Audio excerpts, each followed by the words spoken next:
Friends, நம்ம group 2A mains question reasoning பார்த்துட்ருக்கோம். இந்த கொஷின் பாருங்கள். ஏ ஆனது பிக்கு வடகிழக்கு திசையில் 50 மீட்டர் தூரத்திலும், அதாவது ஏ ஆனது பிக்கு, பி இருக்குது, பியோட வடகிழக்கு. ஆக்சுவலாக இது வந்து பார்த்திங்கன்னா நார்த்து, இது சவுத்து, இது வெஸ்ட்டு, இது ஈஸ்ட்டுன்னு வரும் இல்லைங்களா. பியோட வடகிழக்குனா இங்கே வரும் ஏ, ஓகேங்களா.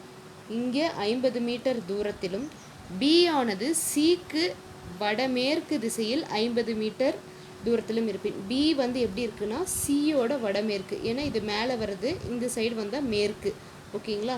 இங்கே 50 மீட்டர் தூரத்தில் இருக்குன்னா ஏக்கு எந்த திசையில் சி இருக்கும்? ஏ இங்கே இருக்குது, இது நார்த்து, கீழே சவுத், அதுதான் ஆன்சர், ஓகேங்களா. இங்கிலீஷில் பாருங்கள். A is 50 metre north east of B. B இருக்குது, இதோட நார்த் ஈஸ்டில் ஏ இருக்குது.